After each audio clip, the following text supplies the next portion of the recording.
చెడపకరా చెడేవు అన్నారు. కాంగ్రెస్ మాత్రం చెడపడానికే ప్రయత్నం చేసింది, చివరికి చెడిపోయింది. బీహార్లో ఎస్ఐఆర్ నిర్వహించినటువంటి ఈసీకి కాంగ్రెస్ మధ్యలో తలదూర్చింది, అనేక విధాలుగా అడ్డంకులు సృష్టించింది. ఇంకా అణుబాంబు అంటూ, హైడ్రోజన్ బాంబు అంటూ ఏవేవో మాటలు ప్రయోగాలు చేశారు మన రాహుల్ గాంధీ గారు. చివరికి అవన్నీ కూడా తుస్సు అయిపోయాయి. వాటర్ల జాబితాని అది అన్నారు, ఇది అన్నారు, ఓట్లు చోరీ చేసింది అన్నారు. చివరికి అదంతా కూడా రాజకీయ రాద్ధాంతమే తప్ప అసలైనటువంటి ఆధారం లేనటువంటి నిరాధార ఆరోపణలే అంటూ కొట్టిపారేశారు అందరూ కూడా. ప్రజలు కూడా ఇలాంటి ఆరోపణల వల్ల కాంగ్రెస్కి నష్టం అన్న విధంగా మాట్లాడడం జరిగింది. ఇప్పుడు ఎన్నికల కమిషనర్ జ్ఞానేశ్వర్ కుమార్తో పాటు మరో 2 కమిషనర్లు అయితే ఈరోజు ఒక ప్రకటన విడుదల చేశారు. మొత్తం బీహార్లో ఎస్ఐఆర్ అయితే నిర్వహణ అయిపోయింది, ప్రక్షాళన జరిగింది. వాస్తవానికి 65 లక్షల ఓట్లు మాత్రమే తొలగించాం.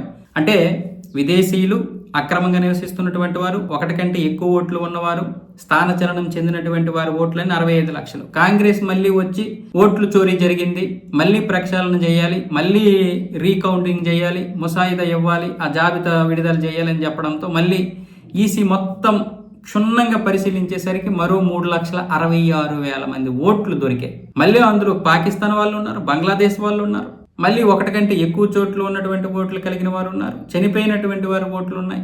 ఇలాగ వీళ్ళందరిది తీసేసరికి మరో 3,66,000 ఓట్లు దొరికాయి. ఆ విధంగా 68,66,000 ఓట్లు అయితే ఇప్పుడు ప్రక్షాళన జరిగింది బీహార్లో. దాంతో ఇప్పుడు కాంగ్రెస్కి గుయ్యమనేలా చేశారు వాళ్ళు.